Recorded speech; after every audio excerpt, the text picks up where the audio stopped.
What did these potential Mavericks look like on day one of the NCAA tournament? And does Michael Finley want the job in Dallas? We'll talk about all that and more coming up next on the DLLS Mavs podcast.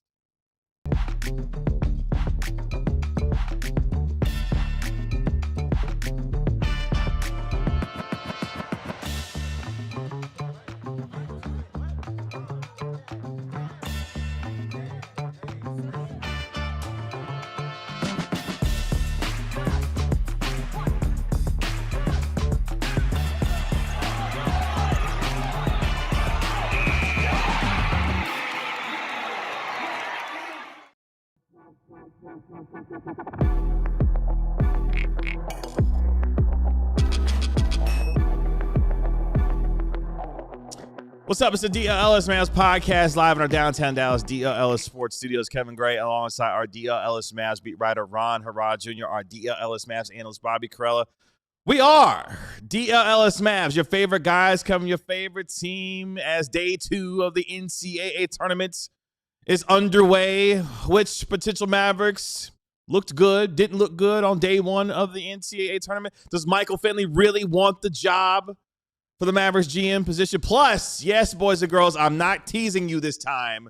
We actually will have our national NBA insider, Marc Stein, joining the show at 12:30 today. 30 minutes. Yes. 30 minutes. They might like a good tease, though. No, I'm just saying, in 30 minutes, 29 minutes from now, we are scheduled to have our national NBA insider, And if Marc he doesn't Stein. come on, I can do an impersonation. I mean, Oh, you got a Marc Stein voice you got? we'll see if he makes it. Okay, all right. Ron, what's going on? Doing pretty good today. Doing pretty good. It's Friday. Friday. I woke up and somehow just realized that. It's like, oh, it is Friday today. I think I checked my phone. I'm like, oh, okay. So that's always fun to kind of find out it's Friday on Friday. Okay. So what happens if, like, when you cover the league, you have no idea what day it is. Wow. It's been running together for us for about the last year and a half at this point. Trust us. Shout out to you. Pledge allegiance to the flag today. Shout out to you. Bobby Carella, what's going on? I am so unbelievably ready to welcome in the weekend. Are you? I'm gonna crack open a cold one. You know what? I might just go sit at a nice bar top and enjoy some food and some Does that include fish and chips of some sort? I don't know. I don't know. I think I've been there twice this week, so I'll probably go somewhere else.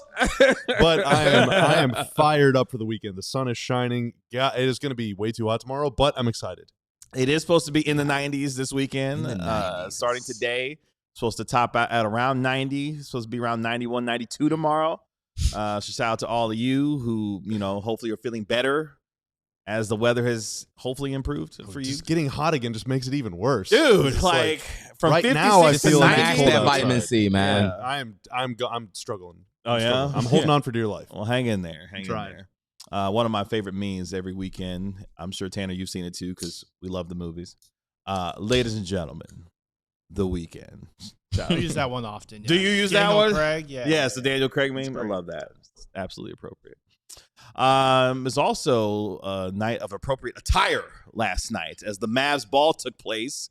The annual Mavs ball that happens every single year, benefiting a number of charities for the Mavericks and the Mavericks Foundation. It took place last night, and all of your favorite Dallas Mavericks and personalities were on hand for the festivities, auctioning off experiences last night, among other things, and also an opportunity for players, executives, and personnel to provide some commentary on not just the season, but obviously looking forward to this offseason and the NBA draft. And one particular quote had some notable conversation around it. Let's start with this one, Tanner. Michael Finley was on hand last night speaking and was posed a question about the idea of the Mavericks general manager job.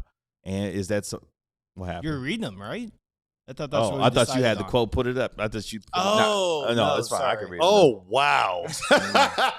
I thought he Oh, had. my gosh. It's fine. No, I definitely Oh looked, and my I was like, gosh. does he think the audio's coming? No, I knew Oh the my audio God. wasn't coming. I knew that wasn't coming. Oh, the tensioned, awkward turtle. No, it's fine. No, it's fine. Everyone like looked at each other like, it's what fine. stage he talking about? I felt, this is the funniest part, I felt him looking at me. I was like, let me stop, because I think there's a little confusion on what's about to happen here in a matter of seconds. This feeling is how Mavs fans felt hearing that quote. My left arm. Great Just point. a shot of pain somewhere. I love how we feel the energy, because I felt him looking at me. I was like, I think something is amiss over here. glare. I'm like, I don't know what's gonna happen next. Yeah. I saw DT. Tanner reach over and turn on the mic, and I'm like, oh, babe, here we go. Come on. Let me plug up right quick. That's right. That's right. Well, Michael Finley, boys and girls, said this, and I quote, shout out to Noah Weber, who was on hand last night, Yes, sir. providing some tremendous coverage of this. He said, quote, Michael Finley on why he feels ready to potentially take the jump to be the Mavericks GM, saying, quote, I think I am Dallas. I'm everything Dallas is about. I played here through the good times and the bad times. And as a fan of the Mavericks, I know what it takes, and I know what the fans are looking for. So I would love to have the chance to lead this franchise into the future and to ultimately championship contenders, end quote. Bobby Carella, I'll start with you. How did that quote land for you last night? I agree with pretty much everything he said. Michael Finley has spent, the better part of 30 years here. He was traded to the Mavs in 90. God, I never remember. I think it was Christmas, the day after Christmas, maybe, of 1996, and was here through 2005. He then spent a few years playing for some other teams. Basically, right after he retired, came back, and has since been learning to be an assistant GM and a GM and a VP and all that stuff. He's been here through, like he said, the good times and the bad times. There have been some bad times, but he is as responsible as anybody this side of Dirk for cultivating and maintaining the culture around here for a really long time. And so I totally agree with his perspective, and I think that everything he's saying is valid. Now, does that make him more or less qualified than someone else to be the GM? I have no idea, but I do know he spent a lot of time grinding, looking for an opportunity, and so I think he's just as deserving as anybody else to at least get an interview, whether it's with the Mavs or with another team. I mean, I think he's more than qualified and has put in a lot of time and a lot of effort, a lot of energy, and a lot of studying to be ready for this opportunity. And it should be noted, Matt Riccardi's been making the media rounds. Michael Finley, not as much. And so this was Finn's opportunity to kind of put himself out there a little bit and talk and, get in front of fans and maybe tell them some stuff. So I absolutely, I think everything you said is true. How's it land with you, Ron? Yeah, just from this is from the outside point of view, just from what I know, is that like kind of like Bobby said, he's been grinding to get an opportunity to obtain a position like to become a general manager, and sometimes it comes in things like this. I mean, again, I was in San Antonio, and then of course Pop got sick, and then when Pop got sick, they were like, okay, well Becky Hammond's gone, she's already with the Las Vegas Aces. Who's kind of this other guy that we have in the waiting? And it was Mitch Johnson, who was a second row coach when I was there. And he was already there kind of when something tragic and kind of unexpected happened. Kind of like, with the Luka trade, Finley was already here. He wasn't a part of it, at least, reportedly. And because of like a tragic and a bad thing that's happened, he kind of has, been able to try to, help the team pivot from that situation. So, different situations with the Pop thing. But it's like somebody was there when kind of something negative happened, and maybe they can help the kind of the franchise pivot out of something kind of like a dark time there. I'm not sure like who's more like qualified, him or Riccardi. People are probably going to say that in the comments. Like, that's the thing. I just have no idea. Matt Riccardi spent a lot. He's obviously younger than Finley, but he spent a lot of time as well. He's like learning, 15 plus years, both like in like the NBA doing things in like a front office scouting perspective kind of thing. Like they're both experienced. Like if one of them gets hired, it's not gonna be like, oh no, the Mavs didn't hire a qualified candidate. Like they're both qualified for the job. You can not want them. That's valid. It's your opinion. But like I wouldn't say like they're not qualified for the position. Like that just would be unfair. The last GM who they had was way less qualified than these guys running the NBA. Not saying what he did or not even talking about the actual. It's just a fact. The decision making. No, I'm talking about like here's my resume. It's absolutely the truth. Significantly less qualified. Yeah. So it's like again, if we're just talking about just purely resume, like they're qualified. Could they find a more qualified candidate? Sure. They probably can. And that's why they should interview multiple people. But just because you're more qualified as well doesn't mean 100% that will be a better candidate. I just hope that they do their homework and this is not like a thing like, oh, we did all this research, and then they end up like not really interviewing that many candidates. They need to interview like 4 to maybe 5 people or so, how many, whatever the number is that they think is a good number, and from there just say, okay, these are the things we want this person to be able to hit, and whoever they deem to fit those qualities the best should be the next GM of the Dallas Mavericks. That could be Michael Finley though. Like I can't say he's not the answer. Like it's I don't have enough information to know that. To that, I would say don't get your hopes up too much, because over the last 30 years, there's only been one time where a wide-ranging search was performed for any position, and that was when they hired Rick as head coach, Rick Carlisle, and that was in 2008.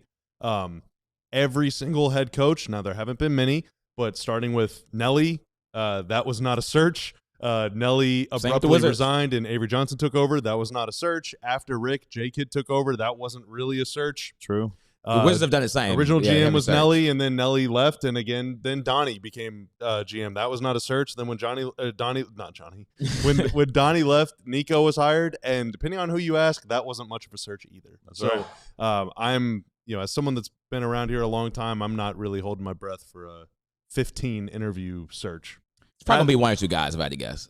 Well, and I think that's the part that's going to have Mavericks fans most interested. Is not just who they hire, but the process in which they go about hiring the next GM. Got to be able to believe it. Exactly. Like there has to be some semblance of a credible search for the next GM, and not just saying, well, let's just stick in-house and just make Michael Finley or Matt Riccardi, no matter how deserving or not they are, to be the GM of this franchise. Given the situation that this team is in, regardless of the trade itself, you have a franchise cornerstone in Cooper Flagg, and the ability to find someone that will chart a vision and a path forward for not only him, but to how to build around him is going to be of utmost importance. And one of the big questions that I'll have as well is, which is a natural part of hiring another general manager and president of basketball operations, will that person want to keep the head coach that's currently on this team in that spot? Or if they're going to take the job, is a condition of the job being, hey, Jason Kidd's going to be your head coach because he's had signed multiple contract extensions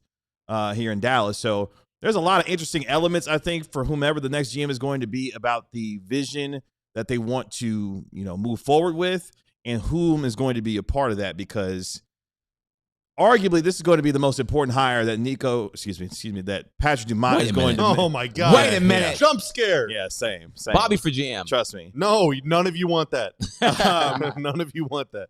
This will be the most important hire that Patrick Dumont makes. Mm-hmm. Not only in the immediate, but probably for the next 15 years.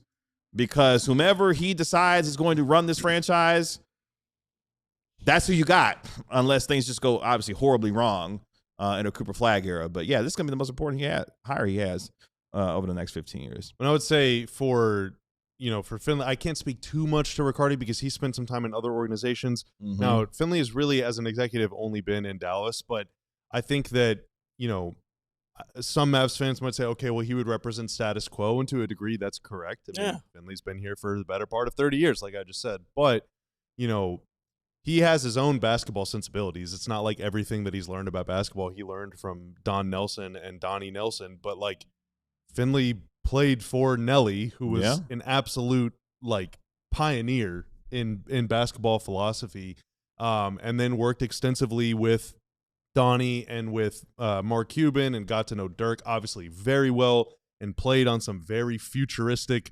hyper-modern basketball teams in Dallas, and then also spent time in San Antonio with Greg Popovich and with Tim Duncan, and he won a title with those guys. And so Finley has been around greatness, and he played in Boston, obviously, with KG, other KG, the lesser KG, Kevin Garnett. Oh, that's sweet. Thank you. Smaller KG. And played on that team that had Paul Pierce and Ray Allen.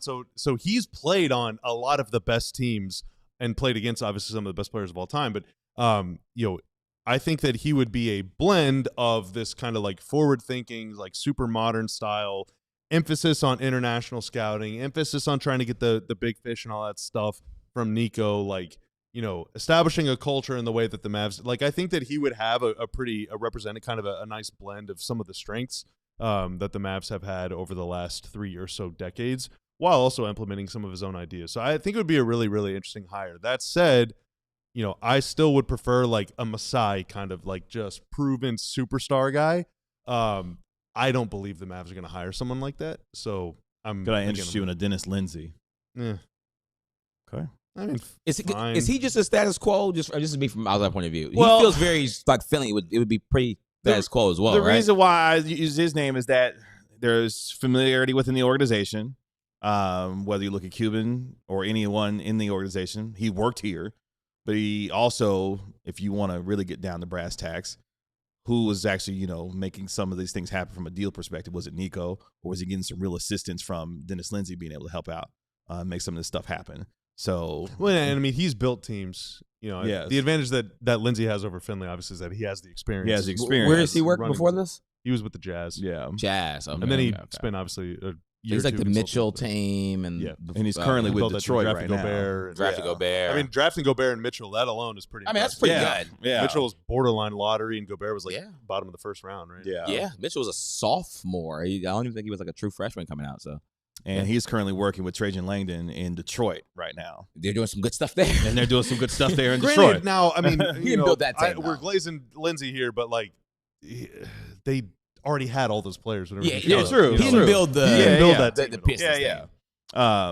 But from a familiarity standpoint, that could be a name as well. Yeah. But yeah, it's going to be very, very interesting how this search will go and the names that we will hear at some point when they do start this search, because And I hope it's all played out publicly. I really I hope that the would, the I hope transparency Mavs would be are very nice. transparent. Yes, the I think transparency would be fans good. deserve that. Yes. Give us something to talk about, Mavericks. You always do a great job at that. No, think about the fans, man. Well- the fans. That's the fans have to be able to believe in it. Yes. They have to be able to believe it. Absolutely. And the only way to get them to believe in it is to be honest. It can't just be like, we're doing a search, wink, wink. Right. Oh, we found the guy. And it's the Yeah. only person. No, dude, bring in 10 people, even if it's just a show, a dog Yeah. and pony show. Bring in 10 people and may the best person win. And some folks, as we go to break here, feel like it just needs to be cleaned out entirely altogether. That any remnants of what happened with the trade in and of itself, anyone who had anything in any orbit of that, they just want to see it all cleaned out. That is an opinion among Mavericks fans as well, for some. I mean, that's valid, but I would say, dude, Michael Finley was. Yeah. I mean, trust me, that dude did not want to trade Luka. Yeah, I can promise agreed. you that. Agreed. Riccardi probably not, but Finley, I would say definitely not. Yeah, we agree with that for sure. Let's take our first break here on the DLLS Mavs podcast. When we come back, day one of the NCAA tournament is in the books with day two already underway. What did some of these Mavericks potential targets look like in day one of the tournament? Plus, our national media center, Marc Stein, will join us later on in the show. We do all that and more coming up next. Let's talk about our good friends over at Prize Picks, folks. By now, I hope you know how Prize Picks works, but if not, here's a quick, brief little intro. You pick between 2 and 6 players, whether they will record more or less than their projected stat lines. It could be in basketball, for example, cooperflagg with points or rebounds or assists or all three or any combination thereof. Coop usually lets me down, but he's also put a lot of money in my pocket throughout the season, so I can't complain too much. But they also have hockey, they got baseball. Now that that's starting up, I'm sure they got some NCAA action going on. And then obviously in the fall, it's a whole lot of fun to play with football. They have an early payout feature as well, so if your pick is trending pretty well, sometimes Prize Pick will offer you a little money up front, and you can just take that guaranteed cash and put it directly in your pocket. If you want to play along, download Prize Picks today. Use promo code DLLS when submitting your first $5 lineup for $50 in free lineups to use anytime you like. And it is a absolute blast on Prize Picks. It is good to be right.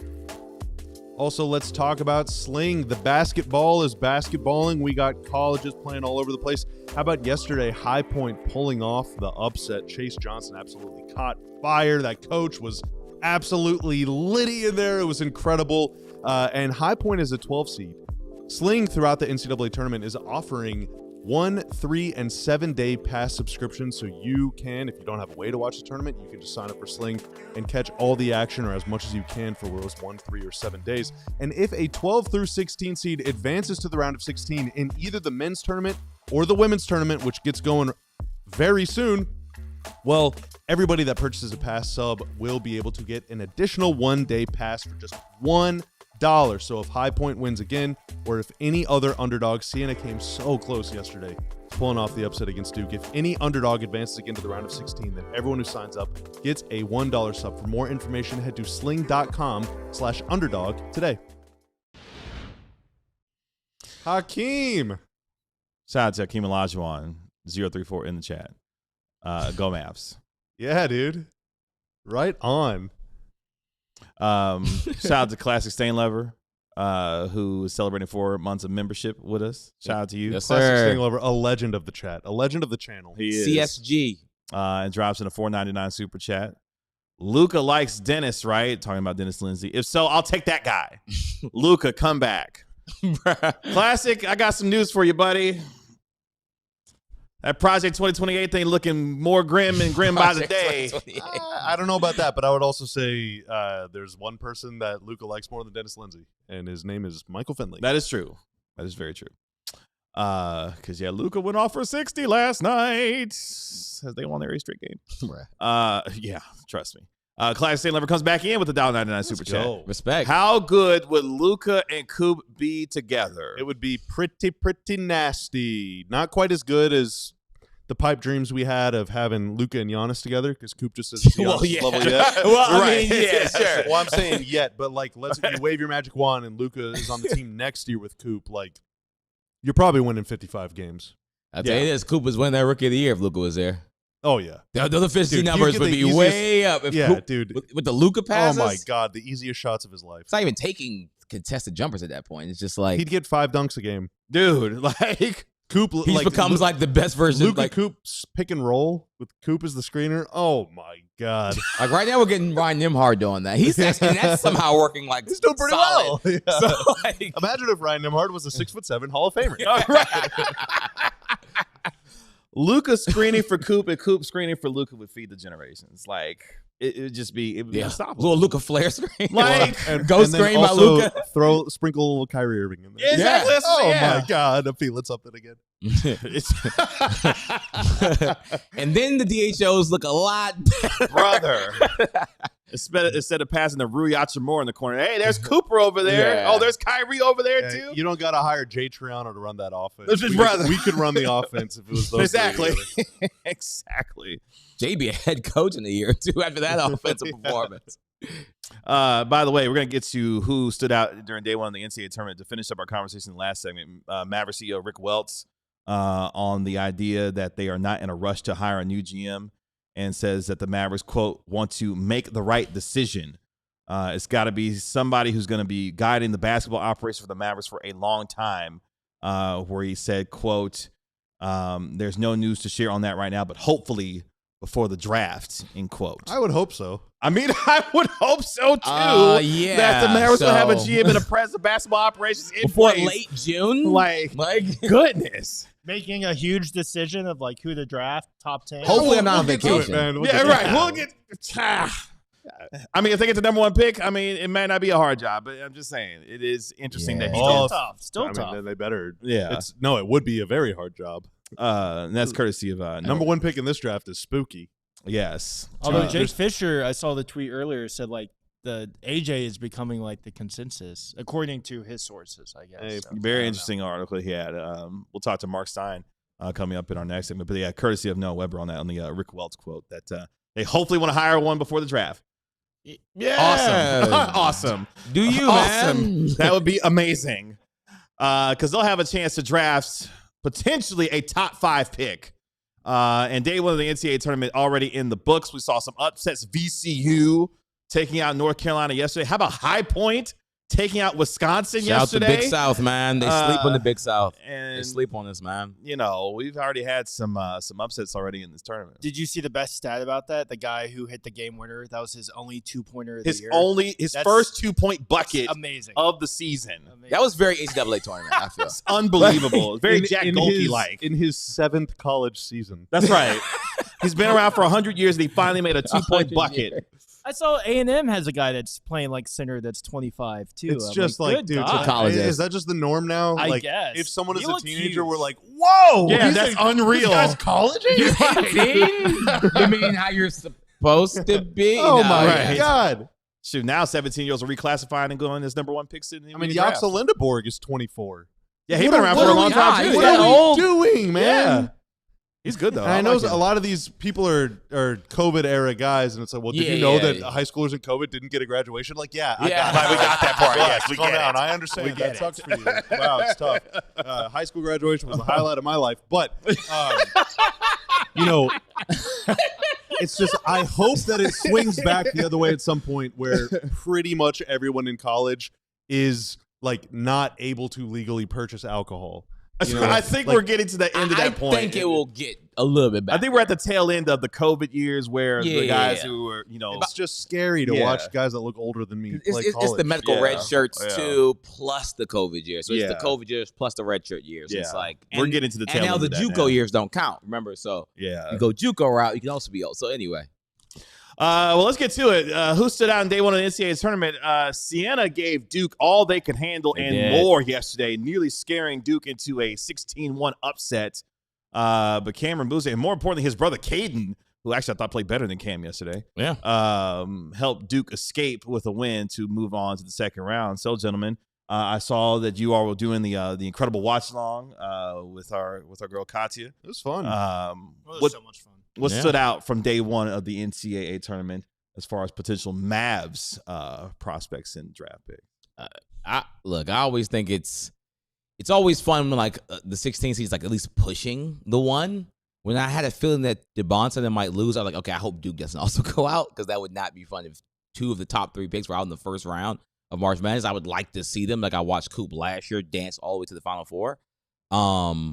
So that was a little scary, but Siena had a very good game plan. Hey, let's make somebody else do stuff to win the game. Let's push the crap out of Boozer. If he gets fouled, let him make free throws, but let's just try to like just be very, very, very physical with him. Make him only play on the perimeter, all those kind of things. And I thought that was a good game plan, and they almost did it, man. They almost did it. He was obviously the most like physically talented player on the floor. Like I love Siena's forwards, but one of them is basically if you took me and stretched me in the Willy Wonka machine. Mulvey!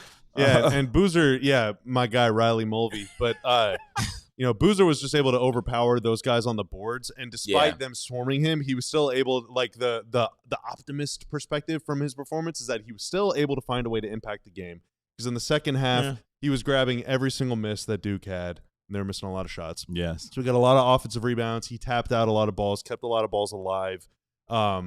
It's obviously just one game, but they were getting to the rim and kind of scoring over him a little bit. And I don't, but he's also their center's out, so he's kind of playing sort of like hybrid five. He's not a five. He's not a five. He's not a five. It's just, I don't know.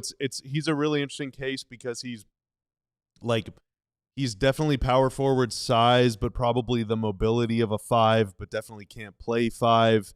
And I don't know. I don't know. I don't know how he fits. I think he's a good player. I just don't know how I don't know what kind of system he fits in. That's why I said Kevin Love, I think, is the perfect example. You Kevin said the Love words can right on my never mouth. be a He five. gives- Like when I'm like in small ball, sure, Kike go to the 5 time for that Cavs team, but Tristan Thompson was needed for that squad.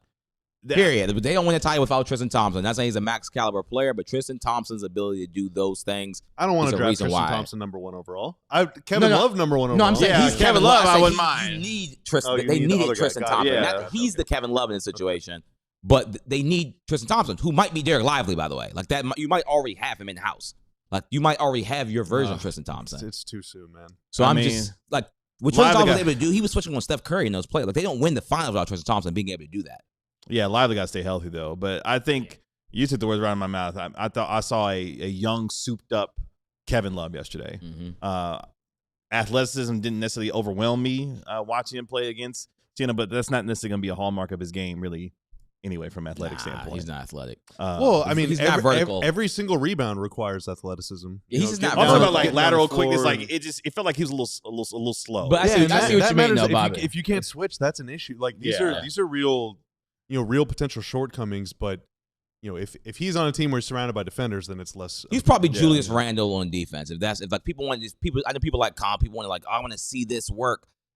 Julius Randle on defense, not a negative, not a positive. There's a lot of Randle to his game on offense too. Yeah, like facilitator, a little bully ball. It's not really like defensively. He's not like tanking you, but he's also not like you need Gobert. Like without Gobert, clearly it wouldn't work. So I could see that.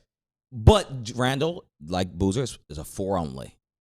I think also, even though Evan Mobley's a great defender, we saw he's probably a 4 only. Jaren Jackson Jr. is probably like a 4 only. Like, even when they're good defenders at that 4 position, it's rare. That's why Chet is so impactful for OKC, because he's not a 4 only. He can play the 4 or the 5 and need to play that. We saw Evan Mobley against the Mavs. Like, if at the 5 he can, he has a lot. He can have some problems. So Boozer should not be drafted as a 5. If that's what you're trying to do, you're drafting the wrong guy. He's going to struggle significantly if that's the case. Darius Acuff and Arkansas handled business against Hawaii yesterday. Acuff had 24 points. You're not going to learn too much about them beating Hawaii, although Arkansas is hella athletic and they like to run, man. They were getting out in transition yesterday. Yeah. Whew! They are fun to watch getting out in the open break. And AJ Dybantsa, his NCAA tournament's over. Texas takes them out as AJ Dybantsa will now start to get ready for the NBA draft combine and lottery to see where he goes. What did you think about Dybantsa and his lone NCAA tournament game? I didn't watch the game, but I mean, I'd seen highlights, and he's incredible. He's just incredible. That's the guy for me. Yeah, I mean, he had like a boozer game. Like, he wasn't efficient. It was like 11 of 24, 25, something like that. He was 11 of 25, 1 of 7 from 3, but had 12 from the free throw line. Yeah. Like, it's very boozy. He had 10 rebounds against. It's a very boozer game. He had 1 assist, 5 turnovers. He had no stocks, and his calling card is athleticism. Like, that's more like Boozer's not athletic, so him not getting the stocks is like, I expected this coming to the game. But for you to be like, oh, he's Jaylen Brown, Tracy McGrady level athleticism, you have no stocks in a basketball game. It's like the AJ Johnson thing. We're talking about, like, how is AJ Johnson so athletic? Why doesn't he have stocks? Because it's almost like you're not using the gift that you're given. It's one game. I mean, he averages 1 steal a game. But like, he's not a defensive playmaker yet. It could come. I don't think he needs. He's also young. He's like 19 years old. He's an absolute scoring demon. So that's just where he is right now. But he's a good rebounder. He's like SJ getting to the line. He's going to be like a historic player getting to the line. And this is the era where like that really, really matters. So he's a good player, man.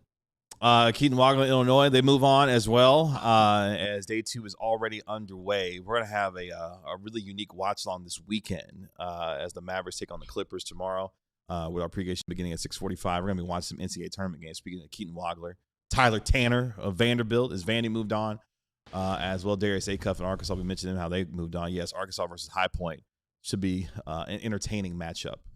For sure. Looking for Arkansas to win that game. So we'll have a very unique watch along as we continue to watch some of these prospects who could be in the Mavericks range. Right now, the Mavericks are currently sitting 6th in the NBA lottery odds. Will they potentially stay there? Will they fall? Will they move up? We're going to be finding out here over the coming days and weeks. Shout out to Gruzilog with the comment. I haven't really watched you guys in a long time. In a long while, but just wanted to say I'm proud of you for continuing to play the violins while Luka sinks the entire Mavs franchise. I think we're more like an electric guitar. Like, we're like Jimi Hendrix. Like, we're just... So, like, Luka, we're electrified. It would be violins if we didn't have Coop, but we have Coop. So like, there's more guitar. That's what I'm saying. Maybe a little bongo. I've always wanted to play the cello. Oh, wow. Okay. All right. Hello. We coming up next. I've said it and teased it 1,000 times. He's here. I can see him on the there. screen. He's actually there. Yeah, he's probably thinking, why the hell haven't y'all gone to break? I'm 3 minutes late. Coming up next, our National NBA insider Marc Stein joins us. We'll do that next. But first, we want you to take part of our spring training sale that we're having right now. $36 in your first year to become a die-hard member. It's our best sale of the season. Spring training is just about over with MLB opening day happening less than a week away. Will your Texas Rangers find themselves back in the postseason? We're going to be finding out in short order. You can scan that QR code that you see on your screen right now or go to alldlls.com to become a die-hard member for $36 in your first year. Normally $79.99 in your first year, just $36, and you get a free t-shirt upon sign-up. In fact, you can get this one. The one I'm wearing right now. You get that one for free. When you sign up to become a die-hard member, you get access to our member-only Discord. You get access to our premium content as well, curated by our DLLS Mavs beat writer, Ron Harrod Jr. Also, Sam Nessler and Sean Shapiro covering your Dallas Stars as they continue their quest for the Stanley Cup President's Trophy. Maybe. by the time it gets to the end of the season. They had a big win over the Avalanche the other night. Also, Jeff Wilson covering your Texas Rangers, and the greatest beat writer in the history of the Dallas Cowboys, Clarence Ehill Jr., covering America's team, as we are just about a month away from the NFL's annual selection meeting, otherwise known as the NFL Draft. Who the Cowboys take at 12 and 20? You want to know, and you need to do so by becoming a diehard member and take advantage of all the fantastic benefits that we have available to you right now. Again, all DLLS.com, or scan the QR code that you see on the screen for $36 in your first year. Let's now welcome in, yes, our national NBA. Oh, man. He's bundled up. Our national NBA insider. You can always dial up the sign line at the Stein line. He is Marc Stein. Marc, what's going on? You seem to be mocking me throughout this show. Wait, what? Who? There's a tone in your voice like that. You know. It's not that I haven't wanted to be on, say, Wednesday's show. Do you hear how I sound? It's not pretty. You can see how I look. That is definitely not pretty. So it's more at some about point, me not fulfilling the obligations of the people. I've teased you coming on this show several times. It's not your fault. It's me not having the self-awareness to stop teasing you coming on the show because of the state of condition you've been in. At some point, you have to put the audience first and say, they really don't want to hear me if I sound like 5 levels worse than I do right now. Okay, well, no, any form of having Marc Stein on the show is better than not having you. So we appreciate you making the time and playing injured with us on the show today. So let's get into it. Since we have you here, the Mavericks had their ball last night. The Mavs ball last night took place, and Michael Finley had some very interesting comments about the state of the Mavericks general manager job. In some ways, throwing his name into the proverbial hat. Like, hey, we'll love the opportunity to run this franchise moving forward as they look for a GM this offseason. Your thoughts and some of your reaction to those comments. My first reaction, well, look, we rarely hear from anyone except Jason Kidd. So the Mavs ball, it does serve the helpful purpose of Rick Welts, Michael Finley, Matt Riccardi, and a slew of players, all, to my understanding, took turns in front of the scrum last night. So that was good. I don't think it's any surprise that Michael Finley and Matt Riccardi want this job. That's an open secret. I don't know why it was treated as some kind of breaking news. I think it's obvious that both of the co-interim GMs would want the job on a full-time basis. But to me, I think the Rick Welts comments were the standout comments because they indicated, again, that they're not close to making a hire here. To my understanding, there has been no search firm hired. They're going to do this themselves. And really, very little has happened. So I know Rick Welts said yesterday they hope to have a GM before the draft, but I'm sitting here with this broken voice. I have to be honest.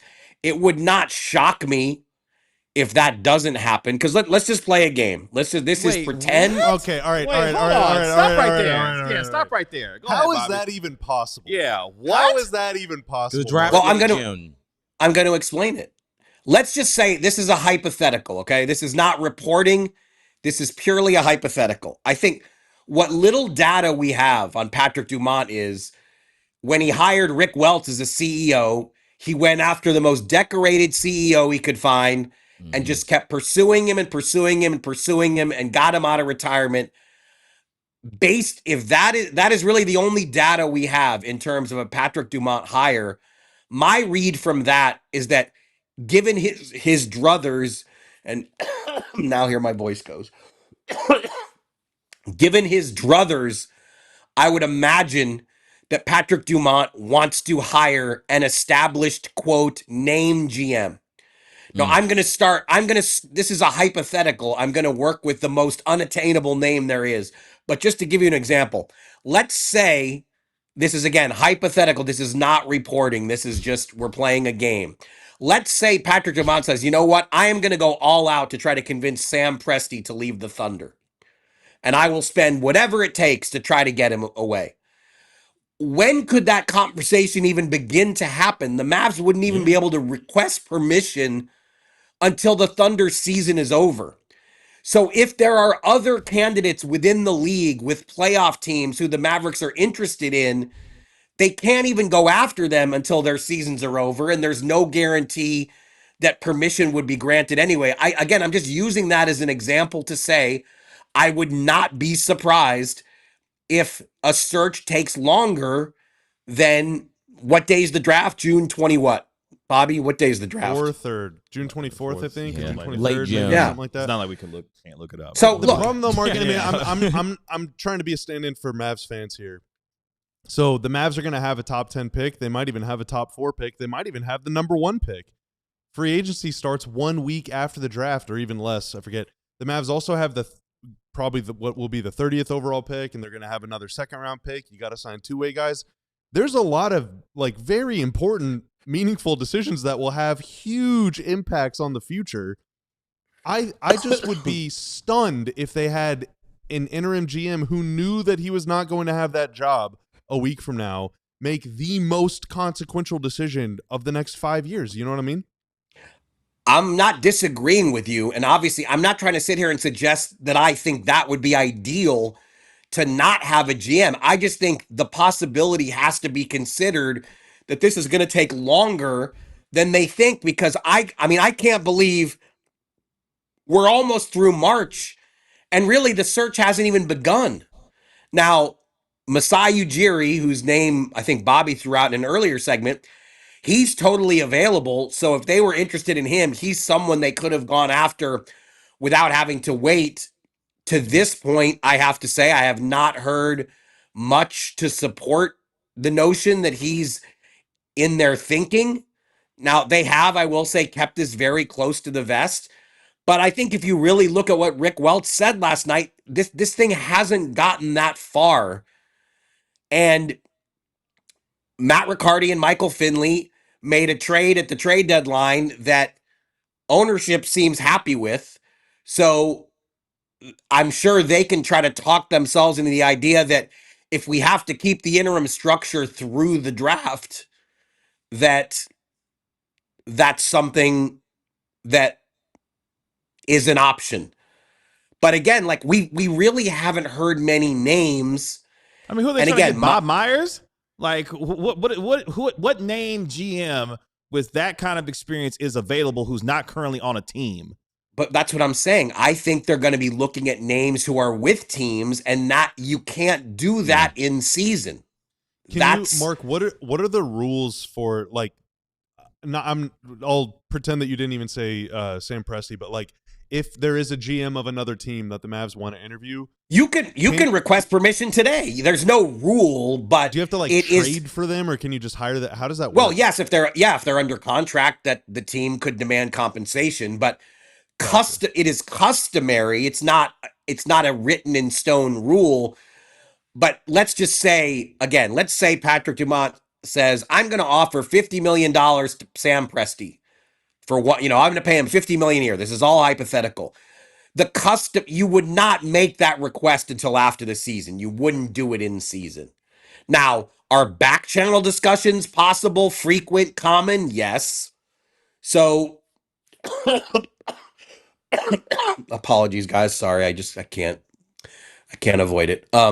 So there's nothing stopping the Mavs from exploring their back channel options, but all I'm saying is that there's a lot to do, as Bobby rightfully noted, but this is not like a fast moving, quick, easy decision, unless you're only going to consider assistant GM types. And then that if the Mavs went that route and said, you know what, we're going to hire the best assistant GM we can find, they can certainly do that well before the draft. But again, based on what little data we have of how Patrick Dumont operates, it's hard for me to imagine him not trying to find the most at least run out some ground balls with established candidates. And if these established candidates are currently employed, you can't just do that on March 20th or whatever today is. So before we go to break, and you can do this in a minute if you could. I'll stay for the next segment. Okay, because I do have a question I want to ask you on the other side of the break that has to do with this job and the head coach. And plus, we'll take our Tankathon spin with Marc Stein with us today. Maybe Mark being here for the spin this time will correct the vibe. Why are we doing Tankathon spins on non-game days? Well, Mark, they've lost 21 of their last 25 games. Yeah, like we need something to do. That's right. That's right. So we'll do that and continue our conversation with our national media side of Marc Stein coming up on the other side of the break. We'll do that next. I'm going to step off the set for a minute. And if you would like to become a diehard, guess what? You can. And guess what? We have a great deal. $36 for the first year. You can't beat that. That is such a good deal. And a free shirt. Maybe even a shirt. Just like that. It's a really cool shirt, really cool colors. So you get the shirt, you can look, you can be swaggy like your boy. You can also read your boy's work, keep him employed. That'd be great. And we have Cowboys, we have Rangers, we have hockey. We have a bunch of stuff if you are a fan of Dallas sports. And the Dallas Wing season is coming up, everybody. That's right. Which means we'll have some coverage. We're definitely going to have some pod stuff, but any big signings we'll likely have on the website. So you'd like to get that stuff, you need to become a diehard. And we have a lot of other cool things. Again, we talked about the writing, we talked about the podcast that we're going to promote on there. We have a lot of draft stuff. We have Fran Duffy, who has done a lot of our NFL draft coverage. I've done a lot of our NBA draft coverage. We're going to have more as the season continues to go. We're going to be breaking down players by positions. We're going to be breaking down point guards. We're going to be breaking down shooting guards, small forwards, power forwards, and centers, and who might fit the Dallas Mavericks the best. Now, so become a diehard, please, and thank you. You good? Oh, you had to relieve? I drink about 150 ounces of water a day. Oh, okay. Really? That's a lot of oh my It's God. Oscar asked if it was a sourcing call, so it was not. No, it's not. It was nothing important. Well, it was very important to me. All right. It was not important. Tinkle call. It's just I don't know if I could make it another 15 minutes, dude. So I'm sorry, but thank you for holding it down for me, Ron. By the way, programming notes, the Dallas Mavericks game at the Portland Trailblazers on Friday, March 27th, which is a 9 p.m. tip-off, will now be on NBA TV. Did Ronaldo just call himself swaggy? Did I hear that right? I did. You did. Oh, wow. I say this is what the people have said. It's not like me creating this. People have DM'd me, okay. and it's just this is what Dave deemed it. It's not really me. More You so. can't form your own mythology. Yeah, it's more like them. Like, oh my God, you're great on the show, and it's not really me necessarily. I'm more speaking. You're the Can we what? clip that? You're the- You have that out of context, please. I need that. You're the what? You're the what of the show? That's right. They say, oh, you're great on the show, and stuff like that. So. Interesting. Before we get to our Tankathon spin, Does Ron have his own separate chat room on this show? Where are these comments being registered? Oh man, we love. Anyway, we're gonna take our Tankathon spin here in just a moment. I did want to ask you this before we get to that though, because we talked a lot about the idea of who could be the next general manager. So the question I would have for you would be, whomever this GM is, a Dennis Lindsay or whomever, could that be a name? But also, will they want to have the opportunity to hire their own potential head coach, or one of the conditions of taking this job would be, hey, by the way, Jason Kidd's going to be your head coach, a guy who has signed multiple contract extensions here, and he's going to be here for the foreseeable future. Would that play out in any potential GM hire here?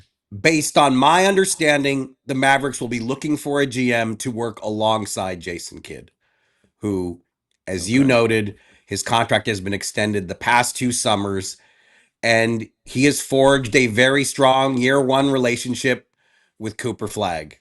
My read, my sense is that Patrick Dumont likes Jason Kidd as Cooper Flagg's coach. That's my read. Okay. That'd be interesting. Is Dennis Lindsay a name that could be considered for this job? I mean, he emerged early. There's really been almost nothing said about it.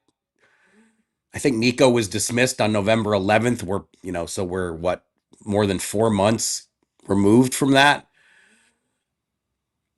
I mean, again, it depends on my struggle has been trying to pinpoint what kind of GM they are looking for.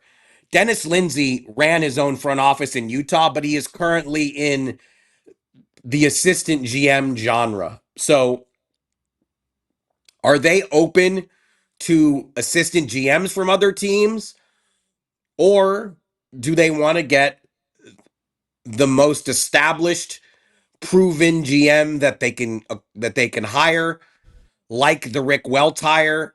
And I don't have that answer yet. I wish I did, but it has not availed itself to us with a better voice or this voice. I'm looking up and down lists. I mean, there's a lot of another established GM, Rob Pelinka. Maybe get him in here. Do you want me to walk off this show? Maybe the Mavs could call him up. They could bring back Gerson Rosas, Mark. Bring back Gerson. Rob Pelinka knows how to acquire Luka Doncic. He does. He's made some really good trades before. I'm not going to comment on that. I'm not going to comment on that. I'm just very interested to see how it's gonna play out. Like kind of how Mark said, it has not really been talked about. Like no one said anything to me, or it hasn't been talked about around me since really the Nico firing. Like I don't know about any like really forward hard movements. I guess I'm surprised at the like it's been like it's March. Like they haven't. I'm surprised at the perceived lack of urgency in this hire. To be honest with you, obviously you got to play out the rest of the season, but to hopefully have one by the draft, and your CEO willing to say that on the record is kind of listen, I mean, like there's Sam Presti. I mean, again, whatever. This is in hypothetical land. This is probably not going to happen. But the teams that could be playing in the finals this summer, OKC and Boston, like, whew, I would be willing to hold out until after the draft if it means that one of those two dudes comes here. Otherwise, money whip Brad Stevens out of a job. Like, and otherwise, come on, get on with it. Get on with it. I don't know. I don't know. I'm trying to think of like a realistic GM that might be out there, maybe in a smaller, maybe market that the Mavs can poach. That like I think would actually consider leaving. Well, I mean, that's like Sam Presti's like somebody clearly has already probably tried to get Sam Presti before. Yeah, but like what Mark is saying, if you want an established GM, there's only a few of those. Yeah, and there's only a few like cream of the crop guys. Mm-hmm. If you want someone that's young and maybe that you can like work, well, Matt Riccardi's really young. He's like my age. Yeah, he's 40. You have that guy in house. Been around a little bit, but is ready to take the next step. Well, Michael Finley's one of those. So you already have those. You already have some candidates, some really good candidates, I think, in house. I think looking outside of the house, Mark, would be for the guys that have some skins on the wall. What's the word? Like some cachet, like some prestige. Yeah. I mean, some swaggy candidates.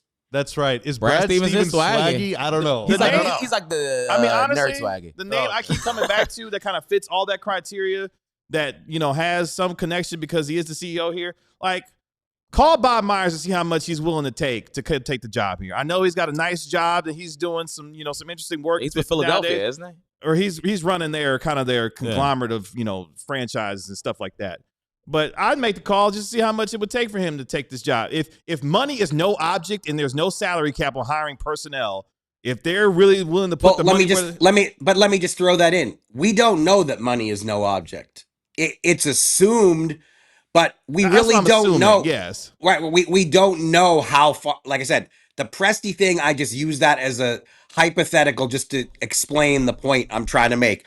We don't know the budget for this. And again, we still don't know the kind of target. So it's. Or GM contracts aren't really like public at all. Do you have any idea? Do GMs make like $1 gazillion a year or do they work for like, I have no frame of reference. I always assume it's more than coaches, right? It's no, it used to not be, but in recent years, the top GMs have gone past the $10 million a year mark. So the GM salaries have gone way up in recent years. You're gonna need at least 15 to 20 to get Brad Stevens. Daryl Morey, for example, is reputed to be in the 15 million a year range in Philly. Yeah. Wow, all right. Yeah. He's not even cooking. Yeah. He's established. I'm good. Michael Finley, congrats. If that's the I'm case, good. Although giving me the guy. Daryl Morey is an avid chess player, so I feel like I Oh, would wow, you actually would have bond over something that. to he's talk also about like with the him. king nerd. Like he's the Sloan Conference legend. Like he's. But if we're gonna take the route let's just go down the route of money is no object. We know how, the kind of money and wealth that this ownership group possesses. If they are truly trying to get the best in the business, there should be no stone unturned and no amount of money that they shouldn't be willing to offer to get the best in here in order to make this work. I'm going to go out on a limb and say, given Daryl Morey's history in China, that he would probably not be a candidate for a Patrick Touché. Dumont owned franchise that is very that's a that- whole that- That's a whole you thing. know what? That's an entire thing. I mean, they are pretty was involved in a journalism. lot of international That relations. was great journalism, Mark. I respect that because I didn't even put those two and two things together. But Oh, yeah, for sure, man. Yeah, for that's sure. a whole- Now that we've established whole that, thing. no, you're Was right. it swaggy journalism? Well, pristine. It's a great point. Pristine. It's a great point. Classic. Chat, I apologize. I hope this doesn't sound as bad as it feels on this side of the No, microphone. you've been good. You've been good. Sound good, man. Yeah, you've been good. You You've sound been good. Uh, We do have a super chat from Mark, I think. Oh, Let's get to it. It's the super chat.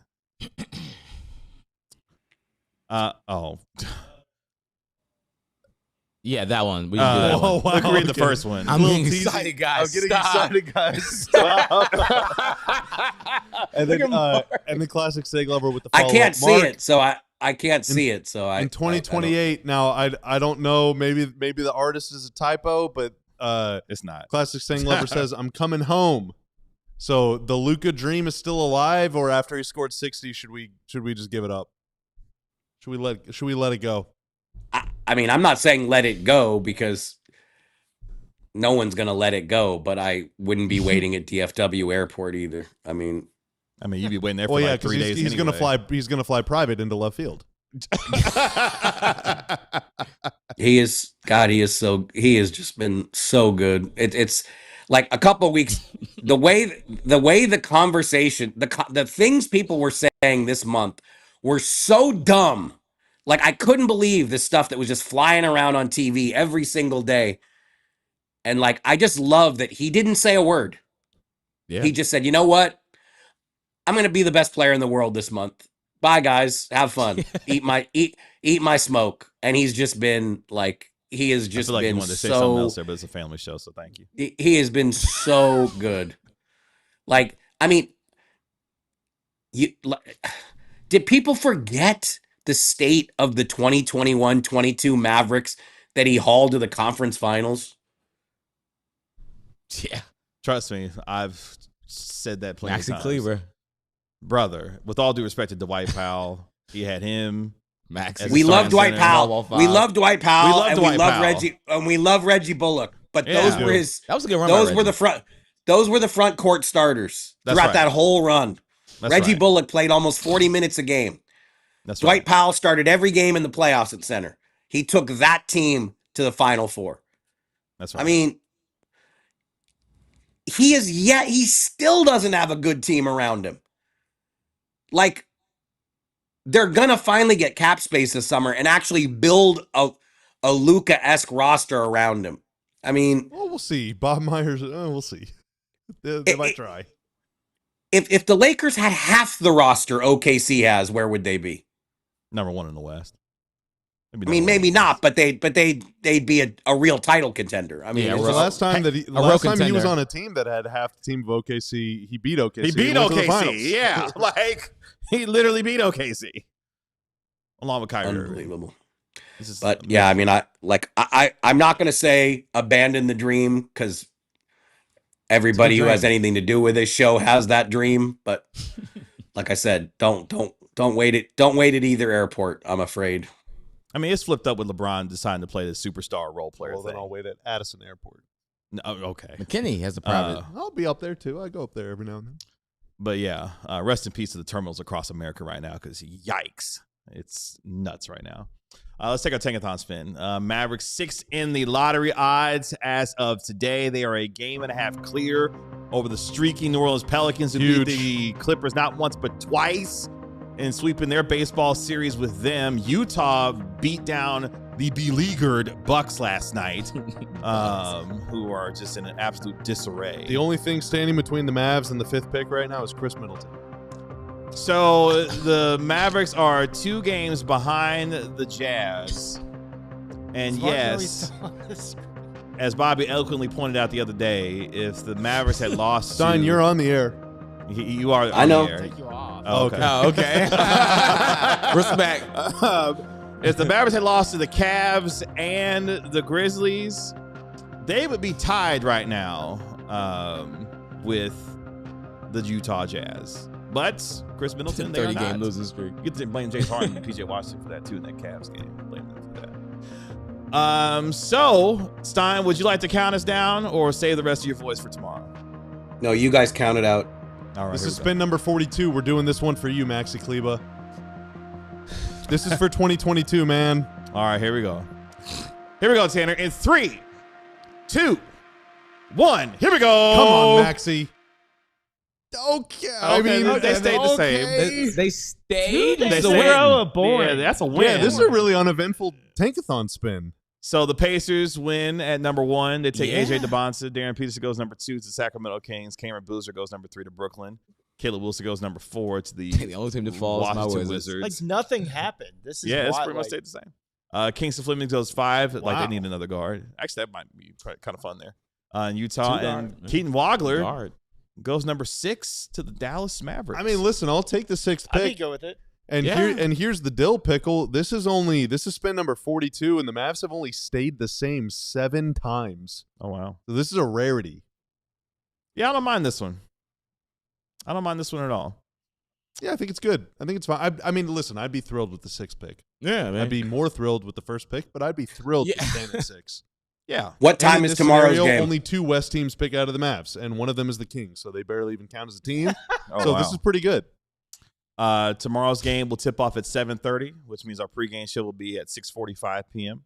Oh. right here on DLLS Sports. Mark. Oh. That was my bad. Central? That's right. Good. Okay. You going to make your return tomorrow, Mark? I think I'm gonna. I mean, I will be on either pre or post, maybe even both. We'll see. Okay. We'll get some rest. Rest up. We appreciate you hanging out with us today. Good stuff today. And we'll talk to you tomorrow. We're all on the same page. We all like each other. We love each other. Yeah. here. Yes. very much Nothing so. nothing but love, man. Yes. We'll talk to you tomorrow. Bye, guys. Bye, Mark. See ya. See ya. Bring us Sam Presti.